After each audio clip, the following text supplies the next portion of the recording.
بسم اللہ الرحمن الرحیم. ذرا پالیٹکس سے ہٹ کے بھی میں بات کرنا چاہوں گا اور ایک نشاندہی کرنا چاہوں گا بڑے امپورٹنٹ ایشو پہ، اور وہ میں آپ کے ساتھ شیئر کرتا ہوں. وزیر اعظم پاکستان عمران خان کا ویژن تھا کہ ملک کی معیشت کی بہتری کے لیے اسمگلنگ کو روکا جائے گا. ان کا پورا زور اسی بات پہ تھا اور اسی وجہ سے انہوں نے FBI کو ہدایات بھی جاری کی تھی. وزیر اعظم کے ویژن کے سامنے آتے ہی پورے پاکستان میں مختلف اقدامات کیے گئے. ماضی کی بری کارکردگی کے حامل کوئٹہ اور پشاور کی ٹیمیں ہٹا دی گئیں. ان ٹیموں میں ایک ایسے افسر بھی موجود تھے جو آج ممبر کسٹمز کے سیکرٹ اسسٹنٹ بنے بیٹھے ہیں. وزیر اعظم کی ہدایت کے بعد اسمگلنگ کے خلاف اقدامات بھرپور انداز میں چلنا شروع ہوئے. کراچی اور کوئٹہ میں اپنی کارکردگی کی وجہ سے نمایاں نظر آنے لگے، لیکن پھر اچانک نامعلوم وجوہات کی بنا پر MCC کراچی اینٹی اسمگلنگ کی پوری ٹیم کا تبادلہ کر دیا گیا، جس کی سربراہی سپرنٹینڈنٹ افتخار خان کر رہے تھے. اس کے بعد آج تک MCC کراچی کی کارکردگی بہت نیچے آ چکی ہے. حالانکہ اینٹی اسمگلنگ اقدامات کی وجہ سے پاکستان کا بہت فائدہ ہو رہا تھا، ریونیو میں بھی اضافہ ہو رہا تھا، ٹائرز اور ٹیکسٹائل انڈسٹری میں نمایاں فرق آ گیا تھا. واضح رہے کہ یہ تمام ٹرانسفرز پوسٹنگز ممبر کسٹم طارق کی ہدایت پر کی گئیں. حکومت کو اس پر نظر ثانی کرنی چاہیے اور اس واقعے میں ملوث کرداروں کو بے نقاب کرنا چاہیے جن کی وجہ سے ملک کو نقصان پہنچا ہے. لیکن یہ کہا جا رہا ہے کہ ایسے لوگوں کو سزا دینے کے بجائے پروموٹ کیا جا رہا ہے. سو اٹس ویری انفارچونیٹ کہ ایسے لوگوں کو پروموٹ کیا جا رہا ہے. میں بڑے عرصے سے کہہ رہا ہوں، تقریباً 1.5 سال ہو گیا مجھے کہتے ہوئے، کہ جن لوگوں پر الزامات ہیں، اسپیشلی پولیٹیشنز پہ جن پہ الزامات ہیں، اگر ان کا اینڈ ریزلٹ اگر نہیں نکلے گا، اگر ان پہ جو الزامات ہیں وہ ثابت نہیں ہوں گے ان دا کورٹ آف لا، تو وہ ہیرو بن جائیں گے. اور ہیرو بن کے اگر پولیٹیشین باہر نکلے گا تو پھر there is no stopping. Now coming to the PDM جی، PDM بھی میں پہلے دن سے کہتا رہا کہ PDM جو ہے وہ کچھ بھی نہیں ہے. PDM نہیں چل سکتی ساتھ، اور PDM کا ساتھ چلنا مشکل ہے، اور مشکل تو میں نے کہا تھا لیکن اب تو بالکل ہی ناممکن ہو گیا ہے. پیپلز پارٹی جو ہے ایک سنجیدہ جماعت ہے. میں یہ نہیں کہہ رہا کہ everything is hunky dory in Peoples Party, لیکن ایک سنجیدہ جماعت ہے. اور خاص طور پہ آصف زرداری جو ہے، انہوں نے 5 سال کا عرصہ پورا کیا. بے نظیر بھٹو صاحبہ ہو، بہت بڑی لیڈر تھیں اور اللہ تعالیٰ ان کو جنت نصیب کرے، لیکن انہوں نے بھی جب بھی انہیں حکمرانی ملی، حکومت ملی، انہوں نے اپنا ٹینیور پورا نہیں کیا. لیکن آصف زرداری صاحب نے اپنا ٹینیور پورا کیا اور کوئی کنفرنٹیشن بھی نہیں تھی پنڈی کے ساتھ، ڈسپائٹ دا فیکٹ کہ جناب آصف زرداری صاحب کو سپریم کورٹ سے بہت سی ہیٹ فیس کرنا پڑی، اور جناب اس میں کئی لوگوں کے سر بھی کٹے اس پالیٹکس میں، اور اس میں کئی لوگوں کو گھر بھی جانا پڑا، کیونکہ کہا یہ جاتا تھا سپریم کورٹ کی طرف سے، آنریبل سپریم کورٹ کی طرف سے، کہ جناب سوئس اتھارٹیز کو خط لکھے آصف زرداری کے خلاف. لیکن وہ ٹائم بار ہو چکا تھا، کیونکہ ٹائم بار ہونے کی نشاندہی جو تھی اٹارنی جنرل جنیوا نے، ڈینیل زپیلی نے میرے ہی شو میں اس وقت کی تھی، جب کہا جا رہا تھا، زور دیا جا رہا تھا یوسف رضا گیلانی پہ کہ جناب وہ سوئس اتھارٹیز کو خط لکھے. اس وقت اٹارنی جنرل جنیوا میرے شو میں آ کے انہوں نے کہا جناب کہ نہیں لکھا جا سکتا خط، اور اگر لکھا بھی جائے گا تو وہ ڈسٹ بن میں چلا جائے گا، کیونکہ وہ کیس جو آصف زرداری کے خلاف ہے وہ ٹائم بار ہو چکا ہے. PDM کی اگر میں بات کروں ایک مرتبہ پھر، تو PDM کہاں کھڑی ہے؟ PDM کا کوئی سر پیر ہے یا نہیں ہے؟ ایک مرتبہ پھر یہاں پہ خاموشی ہے. خاموشی کہاں سے ہے؟ لندن سے بھی خاموشی ہے، اور مریم بی بی کا ٹویٹر بھی خاموش ہے. اور اس پہ خاموشی کیوں آ جاتی ہے؟ اللہ تعالیٰ صحت عطا فرمائے مریم بی بی کو، میاں محمد نواز شریف صاحب کو بھی صحت عطا فرمائے. میرے ساتھ آج بہت اچھا پینل موجود ہے. میرے ساتھ موجود ہیں جناب حسن مرتضیٰ صاحب، پیپلز پارٹی سے بہت اچھے انسان ہیں، میں آئی ریئلی ریسپیکٹ ہم لاٹ جی. سینیٹر افنان اللہ خان صاحب مسلم لیگ نون سے، بہت قابل احترام، اور میں ان کا بہت شکر گزار ہوں کہ آج انہوں نے یہاں پہ آئے. کمل شوزف صاحبہ another friend جی پاکستان تحریک انصاف سے. آپ سب کا بہت بہت شکریہ, آپ لوگ تشریف لائے. میرے خیال میں کمل بی بی مہنگائی اپنی جگہ وہ آپ کا ایشو ہے, وہ بہت سیریس ایشو ہے, اس کو ایڈریس کرنے کی ضرورت ہے. اگر آپ نہیں کریں گے تو آپ لوگوں کے لیے ایک سچویشن بن جائے گی. لیکن اس کے علاوہ میں کس چیز کو آپ کے ڈسکس کروں مجھے نہیں سمجھ آتی. میرے پاس تو کوئی ریزن نہیں ہے کہ میں آپ کو کرٹیسائز کروں مہنگائی کے علاوہ. آپ کے پاس کوئی ریزن ہے, مجھے پتا آپ کہیں گے سب اچھے کی رپورٹ ہے, لیکن پھر بھی اور اس کے علاوہ کوئی ایشوز ہیں آپ کے جی جو ہو سکتا ہے میری نظر سے نہ گزرے ہوئے. کمل بی بی. بسم اللہ الرحمن الرحیم. تھینک یو ویری مچ مبشر صاحب. دیکھیں مجھ سے آپ اگر ایشوز پوچھیں گے تو obviously میں ایشوز تو نہیں بتاؤں گی, لیکن اگر آپ ایشو بتائیں گے تو میں اس کا جواب ضرور دے سکتی ہوں. آپ نے مہنگائی اٹھایا, میرے پاس اس کا بیک گراؤنڈ ہے, اکنامک بیک گراؤنڈ بھی ہے میرا اور ایگریکلچر بیک گراؤنڈ بھی ہے, تو میں تھوڑا سا چیزوں کو جو میری کیپیسٹی ہے اور جتنا ایک میں جانتی ہوں اس کے مطابق کوئکلی ایکسپلین صرف اتنا کر سکتی ہوں کہ یہ دنیا میں 6واں سال ہے کہ فوڈ انفلیشن ہے. پاکستان آئسولیشن میں نہیں ہے, پاکستان ساری دنیا کے ساتھ منسلک ہے اور ظاہر ہے ہمارے بائیلیٹرل تعلقات ہوتے ہیں, ٹریڈ بھی ہوتی ہے, سب کچھ ہوتا ہے, تو وہ ایک پرسپیکٹو یا ایک لینز میں لگا کے دے سکتے ہیں. فوڈ باسکٹ جو ہے پوری دنیا میں 6واں سال اس سال ہائیسٹ ہے. اور ایک اور جو لینز ہم نے لگانا ہے پچھلے 1.5 سال سے جو پینڈیمک ہے, جو پچھلی 1.25 سینچری میں کبھی پوری دنیا نے فیس نہیں کیا, جس کی وجہ سے اوور آل اکانومیز شرنک کی. اب ہمارے پاس پلس پوائنٹ یہ ہے کہ جب لوگوں کی انڈسٹری بند ہوئی, پوری دنیا میں ملکوں کی انڈسٹری بند ہو رہی تھی, لوگوں کے پاس مینوفیکچرنگ کے اور ہر چیز کارخانے بند ہو رہے تھے, تو پاکستان نے اس ایڈورسٹی میں سے اپرچونٹی کو کیش کیا اور ہم نے اپنی یہ چیزیں اسٹیبلش کرنی شروع کی, جو ایک اوپن سب کے سامنے یہ ریالٹی موجود ہے کہ کس طرح فیصلہ آباد سیالکوٹ میں ایک انڈسٹریل جو ایکٹیویٹی ہے وہ بہت بوم پہ گئی, اور اس میں جتنی لومز تھیں, پاور لومز جو ایک زمانے میں 2016 میں 5 لاکھ جہاں پہ بے روزگار ہوئے لیبر, اور یہ بلومبرگ نے اس کو کوٹ کیا ہوا ہے. اس کے علاوہ وہاں پہ تکڑیوں میں تول کے یعنی لوہے کے بھاؤ پہ لومز جو ہیں وہ بیچی جا رہی تھی, لوگ بے روزگار ہو رہے تھے, تو وہ ریوائیو ہوئی ہیں اور 52,000 لومز کے اوپر 32,000 لومز لگائی جا رہی ہیں. تو یہ ایک پلس پوائنٹ ہے کہ اس کی وجہ سے ایکسپورٹ میں کمل بھی ایک بات تو آپ کی درست ہے, میں ایک بات آپ کو انٹرپٹ کروں گا یہاں. دیکھیں آپ کو جو ڈائیورٹ ہو کے آرڈرز ملے انڈیا سے یا بنگلہ دیش سے, وہ ڈائیورٹ ہو کے جو آپ کو آرڈرز ملے, جو فیصلہ آباد کی بات کر رہی ہے آپ, یا فار دیٹ میٹر انڈسٹریل, میں ٹیکسٹائل کی صرف بات کروں اس وقت, وہ آپ کو جو آرڈرز ملے ان کے وہ آرڈرز جو ہے in other like 6 months time, maximum 6 months time کے اندر پلس مائنس وہ ختم ہو جائیں گے. اس کے بعد آپ لوگ کیا کریں گے, کیونکہ کووڈ کی ویکسین آ گئی ہے, ویکسینیشن شروع ہو گئی ہے, آرڈر جو ہے وہ پھر یورپ سے ویسٹ سے وہ پھر وہاں پہ جانا شروع ہو جائیں گے. لیکن کیونکہ وہاں پہ وائبل ہے, وہاں پہ انڈسٹری وائبل ہے, بنگلہ دیش میں انڈسٹری وائبل ہے آج بھی, انڈیا میں ان کے ساتھ کیسے آپ کمپیٹ کیسے کریں گے when it comes to like utilities. جی آپ نے اچھا سوال کیا. میں صرف ٹیکسٹائل ہی, میں اس میں کنسٹرکشن کو بھی ایڈ کرنا چاہ رہی تھی اور سپورٹس کے بھی ہیں, مگر اس میں ہم ڈیٹیل میں نہیں جاتے. بٹ اس وقت سیمنٹ کی جو ایکسپورٹ یا کنزپشن ہے وہ پچھلے سارے کو کراس کر گئی ہوئی ہے. اس کے ساتھ 2-3 اچھی خبریں سنا کے میں آپ کے سوال کا بھی جواب دے دوں کہ فورن ڈائریکٹ انویسٹمنٹ, وہ آپ نے دیکھا پرائم منسٹر صاحب آف اینڈ آن اپریشیٹ بھی کرتے ہیں اوورسیز کو, اور اس کی ریزن یہ ہے کیوں وہ یہاں پہ کانفیڈنس کے ساتھ بھیج رہے ہیں, کیونکہ یہاں ایسی اچھی پالیسیز بنی ہے کہ وہ جو انویسٹمنٹ ہے وہ کہیں ان کی کام بھی آ رہی ہے, اور اس میں روشن پاکستان کے نام سے جو ایک اکاؤنٹ چلا رہا ہے. دوسرا اسٹیٹ بینک سے بوروئنگ نہیں کی جا رہی ہے.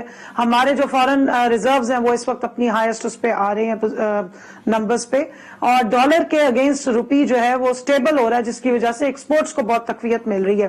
اب آ جائیں, آپ نے کہا کہ کیسے کمپیٹ کریں گے. دیکھیں یہ اگر آپ یاد کریں تو یہ لیبر مارکیٹ یا یہ جو ٹیکسٹائل کا جتنے بھی آرڈرز تھے یہ پاکستان کے پاس ہی ہوتے تھے آج سے 10 سے 15 سال پہلے, جس وقت دہشت گردی کی لپیٹ میں پاکستان نہیں آیا تھا اور انرجی کرائسس کا ایشو نہیں ہوا تھا, تب یہ ساری انڈسٹری یہاں موجود تھی. اس کے بعد آہستہ آہستہ جب یہاں پر دہشت گردی اور وہ ویو آئی ہے تو یہ ساری شفٹ ہونا شروع ہوگی بنگلہ دیش میں, دوسری طرف یہ شفٹ ہونا شروع ہوگی سری لنکا میں اور انڈیا میں. تو اب یہ اپرچونٹی ملی ہے کہ وہ واپس آئی ہے, اور جب ظاہر ہے کمپیٹیبل ریٹس پہ اچھے اس پہ کوالٹی پہ آپ کو ایکسپورٹ یہاں پر آپ آرڈرز پورے کریں گے تو پھر اس مارکیٹ میں کمپیٹیبلٹی بنے گی. یہ نو گو زون جو بنا ہوا تھا پاکستان وہ ختم ہو گیا. انویسٹر کو پتہ لگ گیا ہے کہ یہ مارکیٹ ہے, یہاں پہ لیبر ورک فورس بھی ہے, یہاں سے ہمیں ٹائملی چیزیں ملیں گی اور سستی مل سکتی ہیں, جس طرح چائنا نے کیا. تو ہم نے تو اپنے دروازے کھولے, ایک دفعہ جب آ جاتا ہے دکاندار, جب شاپ بائر, تو پھر وہ آرام سے ہی جاتا ہے. تو اس وقت تو اللہ کا شکر ہے کہ بہت اچھے طریقے سے آ رہے ہیں, اور 6 مہینے بعد اس سے زیادہ ڈبل ہوں گے انشاءاللہ. Afnan, do you agree with this thing کہ جناب بی بی کہہ رہی ہیں کہ جناب آئندہ آنے والے دنوں میں بھی ان کو آرڈرز ملیں گے, اور جو آرڈرز رک گئے تھے کووڈ کی وجہ سے, بنگلہ دیش کو نہیں مل رہے تھے, انڈیا کو نہیں مل رہے تھے, وہ ڈائیورٹ ہو کے پاکستان آئے, اور آئندہ آنے والے دنوں میں بھی یہ آرڈرز ملیں گے. ڈو یو تھنک کہ کمپیٹیبل ہے ہماری مارکیٹ, ہماری یوٹیلیٹی بلز اتنے ہیں کہ ہم اس میں کم سے کم خرچ پہ پروڈکشن کر سکیں؟ دیکھیں, اگر تو یہ سسٹینیبل معاملہ کرنا چاہتے ہیں اس کا, ٹیکسٹائل کی جو انہوں نے بات کی ہے, تو اس کے اندر سب سے فنڈامنٹل ایشو جو ہے وہ آپ نے جیسے پوائنٹ آؤٹ کیا وہ الیکٹریسٹی کا ہے. اگر یہ الیکٹریسٹی کی پرائس کو بڑھاتے جائیں گے تو ہماری جو کاسٹ آف پروڈکشن ہے اوپر چلی جائے گی, اور ایونچولی جب حالات نارملائز ہوں گے تو وہ آرڈر سارے کے سارے دوبارہ بنگلہ دیش اور سری لنکا اور انڈیا چلے جائیں گے.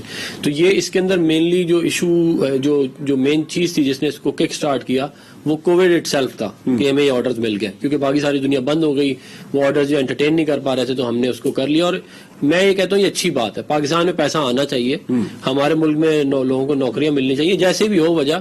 ہم تنقید برائے تنقید کے اوپر جو ہے ویسے بھی یقین نہیں رکھتے, لیکن میری بہن کا جو بیک گراؤنڈ ہے وہ اکنامکس میں, انہوں نے بھی بتایا بھی, تو یہ مجھے یقین ہے کہ اس بات کو انڈورس کریں گی کہ اگر $20 ارب ابھی ہمارے فارن ایکسچینج ریزروز ہیں تو 2017 میں ہمارے $24 ارب تھے, تو وہ زیادہ بہتر ہوگی بات. پھر اسی طرح اگر لارج اسکیل مینوفیکچرنگ کو دیکھا جائے تو لیکن اس وقت تو کووڈ نہیں تھا, کووڈ بھی نہیں تھا, اور اس وقت جو ہے وہ ہم نے بیسکلی جو پاکستان کے اندر جو لارج اسکیل مینوفیکچرنگ ہے اس کو بڑھایا. ہم نے جو ہے ایگریکلچر کو بہت زیادہ سپورٹ کیا. ابھی اس وقت حالات یہ ہیں کہ کاٹن یہ کہہ رہی ہے امپورٹ کے اوپر ڈیوٹی ہٹ گئی ہے, کاٹن کی پروڈکشن آدھی ہو گئی ہے پاکستان میں. جب کاٹن کی پروڈکشن آدھی ہوتی ہے اس کا ڈائریکٹ امپیکٹ ٹیکسٹائل کے اوپر آتا ہے, کیونکہ ظاہر ہے جب آپ امپورٹ کریں گے ایک تو آپ کو اس کو ڈالر کے تھرو پے کرنا پڑے گا, دوسرا وہ ظاہر مہنگا بھی ہو جائے گا. تو ٹیکسٹائل کا یہ 2 ایشوز تھے. اس کے علاوہ جو مین ایک اور امپورٹنٹ بات ہے, دیکھیں پوری دنیا کی جو اکنامکس ہے نا اس کے اندر ایک G D P growth rate جو ہے وہ اس کو فنڈامنٹل لیا جاتا ہے, کیونکہ اس کا جو فارمولا ہے وہ بڑا جو ہے وہ پاورفل قسم کا فارمولا ہے, جس کے اندر آپ کی تقریباً ہر چیز جو ہے وہ آ جاتی ہے. ہمارا 5.8% G D P growth rate تھا جب ہماری حکومت گئی ہے, اور ہم نے اس کو آرام سے 2% سے 6% کے اوپر لے کے گئے تھے. مائی کوشچن از کہ دیکھیں اس وقت تو کووڈ نہیں تھا, ڈسپائٹ دا فیکٹ کہ پوری دنیا کی اکانومی از ان شیبلز, اور پاکستان کی اکانومی کو اگر آپ سسٹین کر جائیں تو میرے خیال میں عمران خان کو نہ دیں آپ شاباشی, کیونکہ آپ کے تو اوپوننٹ ہیں آپ کے, نہ بھی دیں آپ ان کو, لیکن جو بھی ہے جو بھی جس کو بھی دینی چاہے شاباشی آپ, تو میرے خیال تھوڑی سی دے دینی چاہیے کہ نہیں. میں یہ کہوں گا اس کے اندر کہ دیکھیں جو اکنامک جو فائنانس ٹیم تھی نا ان کی پی ٹی آئی کی, وہ پرائمریلی جب ان کی گورنمنٹ آئی تو اسد عمر صاحب واز دا مین پرسن, اور ان کا فارمولا یہ تھا کہ Asad Umar will be the wizard who will turn the economy around. لیکن وہ 5.8% سے اس کو آلریڈی 2% 1.5% پہ لے گئے تھے پری کووڈ لیول پہ, اور اس کی بنیادی وجہ کچھ فنڈامنٹل پرابلمس تھیں جو انہوں نے کیا کہتے ہیں آئی ایم ایف کے ساتھ ڈیل کری. جو ڈیویلیوشن اتنی تیزی سے $50 آپ نے ڈیویلیوشن کر دی, روپے کی 40 سے 50 روپے, اس کی وجہ سے پھر انفلیشن جو ہے آپ نے انٹرسٹ ریٹ 13% پہ لے گئے. اس کی وجہ سے جو انفلیشن کی جو مطلب ظاہر ہے آپ انٹرسٹ ریٹ بڑھائیں گے, جو انڈسٹری ساری بیٹھ جائے گی یا چیزیں مہنگی ہو جائیں گی. پھر اس کے علاوہ اور اس طرح کے بہت سارے مسائل تھے. میرا یہ خیال ہے کہ کچھ ڈیسیژ غلط تھے. میں یہ کہہ رہا ہوں کہ ان کی جو ٹیم تھی وہ ایک تو ٹھیک نہیں تھی.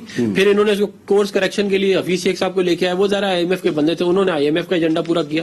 اب جو ہے وہ شوکت ترین صاحب کو لے کے آئے ہیں, اب دیکھتے ہیں وہ آگے کیا کرتے ہیں. مجھے امید اس بات کی ہے کہ ان کی پرفارمنس حفیظ شیخ صاحب سے بھی بہتر ہوگی, اور جو یہ اپنا اسد عمر صاحب ہے ان سے بھی بہتر. ایک چھوٹی سی بریک لیتے ہیں جی, اور بریک کے بعد ہم گفتگو کا سلسلہ یہیں سے شروع کریں گے, ایک چھوٹی سی بریک کے بعد. ویلکم بیک جی, اور سلسلہ وہیں سے شروع کرتے ہیں گفتگو کا جہاں سے منقطع ہوا تھا. حسن مرتضی صاحب کی ہویا, پی ڈی ایم کتنے چلی گئی, ختم ہو گیا کم سارا؟ بہت شکریہ جی. میں تھوڑا جہا عرض کراں گا, مینوں ایڈا اکانومی دا تے پتہ کوئی نہیں جی, میں ایک عام سا آدمی ہوں, اور ਇੱਕ ਪੋਲੀਟੀਕਲ ਵਰਕਰ ਹੂੰ। ਨਹੀਂ, ਤੁਹਾਡੀ ਇਕਨੋਮੀ ਤੇ ਮੇਰੀ ਇਕਨੋਮੀ ਇੱਕੋ ਜਿਹੀ ਹੈ, ਸਾਡੇ ਦੋਵਾਂ ਦੇ ਹਾਲਾਤ ਖਰਾਬ ਨੇ।